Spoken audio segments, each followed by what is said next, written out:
Tudo começou em 2019. Eu cheguei na Águas de Betel e o Senhor falou que eu seria regente das irmãs. Eu olhei para o Senhor e falei, Senhor, eu não sou capaz. Eu não sei fazer. Mas o Senhor disse, eu vou te ensinar. Eu vou te capacitar. Então, foi passando o tempo. Quando foi mais ou menos em setembro, né, pastora? Aconteceu algo. Eu estava voltando do culto. Eu estava dirigindo. Quando dei por mim, os meus pés começaram a se entortar dentro do carro. E eu dirigindo aquele carro, eu falei, Senhor, o que está acontecendo comigo? Coisas estranhas, né? Fui para minha casa. Quando eu cheguei em casa, eu comecei a sentir o meu corpo todo se entortando. E eu achei que algo assim, da medicina, uma enfermidade poderia estar acontecendo comigo. Então, passou a noite, eu dormi. Quando chegou no outro dia, o meu esposo falou assim, vamos na casa da minha mãe? Eu falei, vamos. Aí ele falou assim para mim, assim, passa uma calça para mim? Eu falei, passo. Quando, irmãos, eu comecei a passar aquela calça, a minha cintura, ela começou a subir. Eu falei assim, meu Deus, o que está acontecendo comigo? E eu comecei a falar para ele assim, Douglas, olha a minha cintura. Irmãos, se você quiser, acredite, porque Deus, ele faz o sobrenatural. A minha cintura, ela ficou aqui, nessa altura. E ele falou assim para mim assim, Pamela, vai orar, vai repreender. Eu falei, eu vou, e eu fui para o banheiro orar. Quando eu dobrei o meu joelho para orar, a minha língua inchou. E eu não consegui clamar nem o nome de Jesus. Eu falei para ele assim, Douglas, eu estou começando a ficar desesperada, porque eu não sei o que está acontecendo. Logo após a minha língua inchar, a minha boca, ela veio parar aqui. Irmãos, foi forte, muito forte. E ele falou, para, você está brincando. Eu falei, como que eu vou fazer isso? Eu sou um ser humano limitado, como que eu vou fazer isso? Ele falou, vamos para minha mãe. Chegou na minha mãe, a minha sogra falou assim, Pamela, você está tendo uma paralisia facial. Douglas, leva ela para o hospital. Aí o Douglas pegou, me levou para o hospital. Chegou no hospital, eles mediram tudo, né? Quem já foi no hospital sabe. A enfermeira falou assim para mim, assim, tá tudo bem com você, você não tem nada. Aí eu falei, não, tem alguma coisa errada. Aí ela falou, mas mesmo assim você passa no médico. Quando eu sentei na cadeira, irmãos, o Espírito Santo falou para mim assim, vai para casa, vai atrás da pastora, porque o seu problema não é para o médico, o seu problema é para Deus. E eu comecei a sair daquele hospital. Conforme eu fui andando e na minha mente eu falando, Senhor, o que está acontecendo comigo, Jesus? Eu comecei a não conseguir mais andar. Eu não comecei a mais nem raciocinar naquele dia. Ele falou para mim assim, eu vou ali pegar o carro. Irmãos, todo mundo que passava olhava para minha cara, porque realmente eu estava toda torta. Eu fui para casa. Quando chegou em casa, a pastora chegou lá. Quando a pastora chegou, o Exu Caveira que estava em mim, ele me pegou, ele me deixou toda torta. O meu rosto ficou uma caveira. Os meus olhos ficaram pretos. A pastora está aqui que não me deixa mentir. Naquela noite, eu lembro que a pastora passou a noite inteira repreendendo. E ele saía e ele voltava. E ele saía e ele voltava. E eu falava assim, meu Deus, o que está acontecendo? Por que ele sai e ele volta? Então passou, eu achei que eu tinha sido liberta. Passou uma semana, 15 dias, né, pastora? Teve um culto de quinta-feira de libertação. Irmãos, e eu estava regendo as irmãs. E naquele culto de quinta-feira, quando a pastora começou a orar, eu já comecei a ficar estranha. Porque quando a gente começa a passar por certas situações, a gente já começa a identificar tudo que vai começar a acontecer conosco. E quando a pastora começou a orar, eu manifestei de novo. E ali foi um processo de anos passando. E entrava culto e saía culto, e eu caí endemoniada, e regia as irmãs, e eu caí endemoniada, e eu falei assim, Senhor, como que pode uma pessoa estar dentro da igreja, uma pessoa estar regendo as irmãs, e ficar caindo endemoniada? Eu falei, não, Senhor, o meu corpo foi feito para o Senhor, o meu corpo não foi feito para ser templo do diabo, não. Senhor, eu não quero isso para a minha vida. Então foi se passando. Eu não entendi o porquê, eu caí endemoniada. A pastora não entendia porque eu caí endemoniada. Um certo dia, quando eu caí endemoniada, a dama da noite, ela me pegou. E nisso a pastora falou assim, né? Depois ela me contando, porque quando o diabo ele toma conta da gente, a gente não tem consciência, irmãos. E ela falou assim, para a pastora assim, eu venho porque ela tem uma grande brecha aberta. Eu venho por causa da vaidade dela. Irmãos, aí você fala para mim assim, Pamela, mas só porque você é crente você não pode ter vaidade? Pode. Mas nós sabemos até onde nós podemos ir. A Bíblia diz que aonde está o teu coração, ali está o teu tesouro. E o meu coração, ele estava na vaidade. O meu coração, ele estava no aplique. Meu coração estava em um cílios. Meu coração estava em uma unha. E eu achei que o meu coração estava no mestre. E não estava. Então, Deus, ele queria mostrar para mim que meu coração não estava nele. Então, Deus deu uma ordem. Eu não quero mais nada disso na igreja. Então, o que aconteceu? Cessou. Ninguém pôde fazer mais nada, nem eu, inclusive. Passou um tempo, chegava congresso, nós queríamos se montar, nós queríamos se arrumar. Qual é a mulher que não quer? Aí a pastora falou assim, vocês podem fazer algo, né, dentro do seu limite. O que a Pamela foi fazer? Foi para o salão colocar um cabelo, foi para o salão colocar uma unha, colocar um cílios. Eu cheguei no ensaio como? Toda polposa, enrolei o cabelo para não mostrar para a pastora. Mas o Senhor, ele estava vendo tudo, que ele estava me acompanhando o dia todo. Cheguei na igreja, irmãos, é para a glória do Senhor. Eu não respondo minha liderança. Quando minha liderança fala comigo, eu abaixo a cabeça. Por mais que nós possamos olhar e falar assim, tá errado o que ela está falando. Mas nós temos que abaixar a cabeça, dobrar o nosso joelho e falar com ele. Porque ele vai fazer. Então eu olhei para ele e falei assim, eu não vou cair endemoniada. Desse jeito eu falei. Mal sabia eu que eu já estava endemoniada. Porque ele vinha de várias maneiras e daquela maneira que ele estava vindo naquela vez era totalmente diferente. Então passou o congresso, eu toda endemoniada, regendo as irmãs. Não manifestei irmãs no congresso. Né? Passou uns dias, o meu esposo ele tinha aberto um mercadinho. E foi na sexta-feira.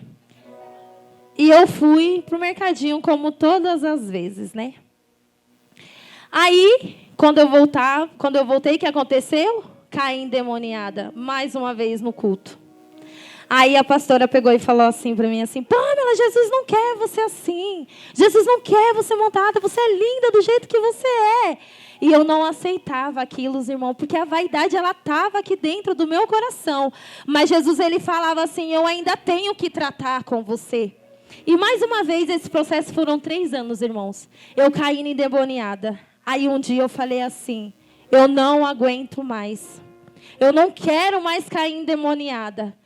Aí eu caí endemoniada numa madrugada. Meu esposo ligou para a pastora, irmãos, valorize a pastora e o pastor que você tem. Valorize a liderança que o Senhor Jesus colocou na sua vida. Você sabe por quê?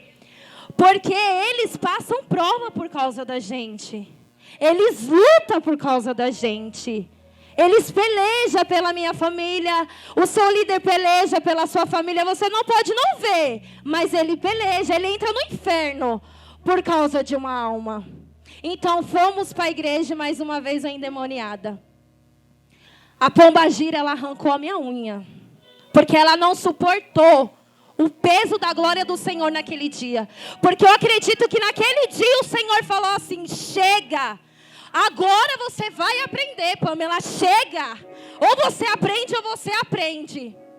Então eu precisava tirar aquele aplique. Meu aplique era na queratina. E naquele dia eu não tinha R$1 no bolso, irmãos, para me tirar aquele aplique. Aí nós rodando, e a mulher cobrou R$300. Aí meu esposo falou, Pamela, eu não tenho. Ele já foi cabeleireiro, né? Eu não tenho dinheiro. Aí ele falou assim, vou tirar sua aplique na prancha. Irmãos, cada mecha que ele ia tirando, era como se a minha mente ela fosse ficando vazia. E ali eu entrei num estado que eu não consigo explicar para você. Não demorou uma semana. Olha o que a minha desobediência me levou. Não demorou uma semana. Eu desci para aquele mercadinho mais uma vez. E o diabo falou assim no meu ouvido: se mata. Você não consegue ser uma boa mãe. Você não consegue ser uma boa esposa. Ele falava comigo, eu escutava a voz dele. Vocês não têm noção. Quem não acredita em manifestação, ela existe. O diabo, ele existe. Ele veio para roubar, matar e destruir. Ele estava matando a minha fé. Ele estava destruindo a minha vida. Ele estava destruindo a minha família. Então eu vim para casa naquele dia. Naquele dia a pastora, ela estava pregando. A Thaís, ela é minha testemunha. Eu subi para casa. Eu vim com meu filho. Quando eu cheguei em casa, o diabo falou, olha como que ele destrói famílias. O diabo falou assim no meu ouvido: mata seu filho e se mata. Meu filho de 5 anos, na época ele tinha de 3 para 4 anos. E eu liguei para a pastora estava pregando. Eu estou chorando, eu estou me emocionando. Não é para vocês se emocionarem, eu estou contando para vocês o que eu vivi. E é uma coisa que é verdade. E eu liguei para a Thaís, eu falei: Thaís, o meu portão está aberto, eu já não estava mais aguentando. Eu pedindo misericórdia para Deus, eu não aguentava, eu não suportava que meu filho chegava perto de mim. Porque eu sentia gosto de sangue na boca. O desejo do diabo era que eu matasse meu filho de 5 anos, de quase 4 anos, e eu me matasse também. Eu já estava maquinando na minha mente o que eu ia fazer. Quando a Thaís chegou, que ela pegou o meu filho, ali eu já não lembro mais de nada. Então passaram dias. E eu lá no mercadinho, eu desci, eu levantei naquele dia, eu falei: hoje eu dou um fim na minha vida. Hoje eu acabo com o meu sofrimento e o sofrimento da minha família. Por quê? Porque eu estava frustrada. É que nem a irmã falou: se você não é curada, você vai machucar alguém. Então, para mim, eu machucava a minha família. Os meus filhos não mereciam a mãe que eles tinham. O meu marido merecia ter uma esposa melhor do que eu. Essa era a minha mente. E eu falei assim para Deus, assim: nenhuma mulher de Deus eu consigo ser. Como que pode uma coisa dessa? Então, eu levantei naquele dia. Eu desci. Passei o dia inteiro pensando: como eu vou me matar? Como eu vou tirar a minha vida? Porque essa situação eu já não aguento mais. Essa situação eu já não quero mais para a minha vida. Então eu falei assim, chamei meu cunhado e falei assim: vai ali comprar um veneno de rato para mim? Ele: mas para que você quer veneno de rato? Na sua casa tem rato? Eu falei: não, é na igreja. Eu falei: na igreja tem rato. Foi a coisa que eu pensei mais rápido. Ainda ele falou assim: ah, mas lá não tem criança. Eu falei: não, mas eu escondo, as crianças não vai pegar. Entrei dentro da minha sogra. Peguei uma cartela de diazepam. Nesse dia ia ter ensaio das irmãs. Cheguei em casa, tomei um vidrinho. Isso é para a glória de Deus. Eu tomei um vidrinho de chumbinho. Eu tomei uma cartela de diazepam, porque a minha mente era o quê? Eu vou dormir e não vou sentir a morte. Gravei um vídeo para a pastora, agradecendo tudo que ela fez por mim, mas que aquilo ali já tinha encerrado. Eu fiz uma carta, deixei para minha família. E ali elas chegaram, me levaram para o hospital. Chegando no hospital, ainda a médica olhou para minha cara e deu risada e falou assim: veneno de rato mata, viu? E eu falei: foi para isso que eu quis tomar. Irmãos, você acredita que Jesus não deixou sequelas nenhuma em mim? Muitas das vezes, a gente olhando alguém que tem depressão, alguém que tem ansiedade, falamos assim: é frescura. Mas não é frescura. Aquela pessoa, ela quer matar a dor que tem dentro dela. Ela não quer matar ela quer matar a dor. E para ela matar a dor, se ela se matar, para ela tá ótimo. Mas vocês entendem também que quando nós tiramos as nossas vidas, nós não temos salvação. Então o plano do diabo é esse, que nós tiramos as nossas vidas para a gente não ter mais salvação. Por isso que a doença do século é essa. Aí, estou no hospital, fiquei na área da psiquiatria. Lá tinha muita gente, irmãos jovens, de 15 anos, 14 anos. Mulheres sentando comigo dentro do quarto e falando a situação de vida para mim, o que eles estavam se passando. Então, um certo dia, um enfermeiro falou assim para mim assim: O que você está fazendo aqui? Ele era afastado, ele era um presbítero. O que você está fazendo aqui? Aqui não é o seu lugar. Aqui, ele falou assim, o seu caso é espiritual, o seu caso não é para o médico não vai resolver o seu caso. Quando foi no outro dia, aí ele falou assim, eu vou colocar aqui na prancheta, porque o médico faz daquilo que os enfermeiros colocou lá. Ele falou assim, eu vou colocar aqui que você conversa, eu vou colocar aqui que você está bem, eu vou colocar aqui que você está apta para ir para casa. Sentou eu, minha mãe e o médico falou assim para mim, assim, você está preparada para ir para casa? Eu, no meu íntimo, eu falei, não. Mas eu falei, eu tô. Porque eu sabia que dentro do hospital eu não ia conseguir fazer mais nada com a minha própria vida. A minha intenção não era sair do hospital e voltar para casa e ficar tudo bem. Não, a minha intenção era sair do hospital e terminar aquilo que eu não consegui fazer. Então a minha mãe me tirou do hospital, ele passou um remédio para mim, cetralina. Vim para casa. Irmãos, eu passei no psicólogo, eu passei no psiquiatra, eu passei no psicanalista. Quando as coisas é do céu, só entende quem é do céu. E eles não conseguiram entender o que estava acontecendo comigo. O psicanalista olhou para minha cara e deu risada para mim. O meu marido, ele gastou R$400 com remédio. Eu vivia dopada, dia e noite dopada. Um dia eu levantei, para você ver como que é a dor de um depressivo, a dor de um ansioso. Eu peguei uma faca ou um garfo, eu não me lembro muito bem. Estava todo mundo dormindo. Eu cortei todo o meu braço. E naqueles cortes, era como que se tivesse saindo uma dor de dentro de mim. E a pastora, houve até uma ocasião assim, né, que teve um conflito assim com a minha família entre a pastora. Porque a pastora falou, isso é espiritual. Mas ninguém entendia a família, né?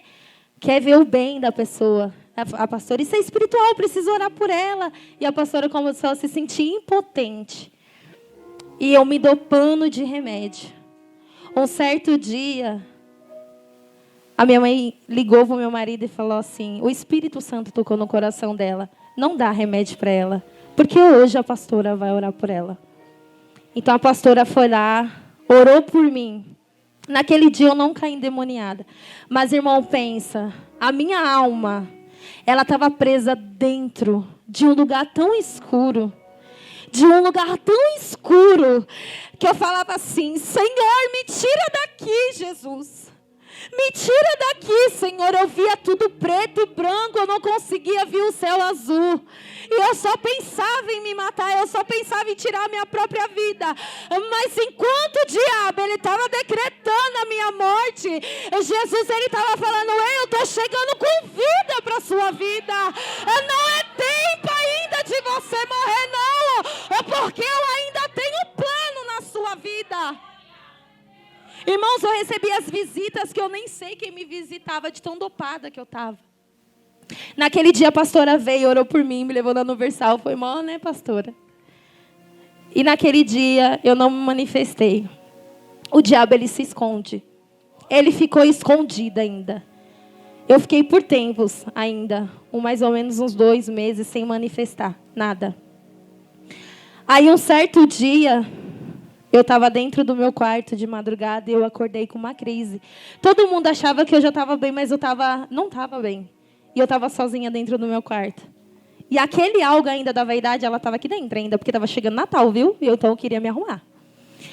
E eu falei assim, Deus, eu gritei dentro do meu quarto. E falei assim, Deus, se for para mim não te servir, se for para mim não te adorar, me tira dessa terra. Me mata, Senhor. Mas não me deixa viver sem a tua presença. Porque ainda que eu passei tudo aquilo que eu passei, eu não conseguia e eu não consigo mais viver sem o meu Deus. Porque se não fosse Ele, eu não estaria aqui hoje, contando para você o que aconteceu comigo. Então chegou Natal, eu fui para a praia. A minha vontade era entrar naquele mar e morrer afogada. Passou Natal, passou Ano Novo. Então eu voltei para São Paulo. Filho, é que nem a irmã falou. Ela é herança do Senhor. Eu moro numa casa que ela tem 2 andares. Eu limpando a casa e eu senti aquele espírito maligno perto de mim mais uma vez. Então eu falei assim, eu vou me jogar daqui de cima. Se eu cair daqui, eu vou morrer. O meu filho saiu de dentro do quarto dele. Ele me deu um abraço e falou assim, mãe, eu te amo tanto. Eu te amo tanto, mãe. Eu não consigo viver sem a senhora. Eu comecei a chorar e falei, obrigada, Jesus. Porque naquele abraço eu não tive coragem de pular de lá de cima. Os meus filhos são a minha riqueza. Então, irmãos, muitas das vezes, nós olhamos para a nossa situação e nós dizemos assim, não tem jeito. Mas o Senhor, todas as coisas, Ele pode fazer. Ainda que nós pensamos que é o fim, Jesus, Ele vem e traz um novo recomeço. Então, naquele dia, a pastora falou assim, isso não é carnal, mais uma vez. Eu sei o que a Pamela tem. Foi para o culto. Quando chegou no culto, a pastora fez aquela oração de novo. E naquele dia, eu fui liberta pelo poder que há no nome de Jesus. E vai fazer 2 anos que isso aconteceu. E para honra e glória do Senhor, não é glória minha, não é glória da pastora, é para honra e glória do Senhor, eu estou aqui, contando esse testemunho, e hoje eu entendo por que eu passei. É necessário, igreja, é necessário nós passar por certa situação. O deserto não é para matar, o deserto é para te ensinar. E Jesus me ensinou a adorar pelo que Ele é, não pelo que Ele pode fazer. E hoje eu glorifico o Senhor, porque grandes coisas Ele tem feito sobre a minha vida. O meu marido precisa ser liberto, ele precisa. A minha casa precisa ser liberta, precisa, mas Ele vai fazer quando Ele quiser. Porque se Ele fizer, Ele é Deus. Se Ele não fizer, Ele continua sendo Deus. Então o que eu vim trazer para você nessa noite, se porventura você tem algum complexo de inferioridade, se porventura você olha para a situação e diz que não tem jeito, Jesus está dizendo para você, tem jeito. Enquanto a vida há esperança, ainda há esperança para a árvore que se foi cortada. Se você não consegue perdoar, nessa noite pede graça para o Senhor para você conseguir perdoar. Eu quero convidar a igreja a se colocar de pé. Eu vou fazer algo que Jesus colocou no meu coração. Você vai colocar a mão no teu coração. E nessa noite você vai dizer para o Senhor aonde dói. Você vai dizer para o Senhor aquilo que você não consegue fazer. Porque tem coisas que nós conseguimos, mas tem coisas que é só para o Senhor. Se nessa noite você não consegue perdoar, você vai falar para Deus. Você vai falar para a pessoa certa. Porque muitas das vezes nós falamos para A, para B, mas nós não contamos para Ele a situação que nós estamos vivendo. Aí você fala assim para mim, Pamela, mas Ele não está vendo. Ele está vendo.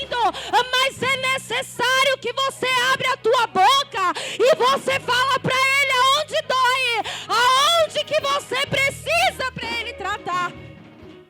Como foi falado aqui, muitas das vezes nós estamos dentro da igreja e nós não conseguimos perdoar, irmãos. Isso é um demônio. Porque a falta de perdão, ela mata nós mesmos.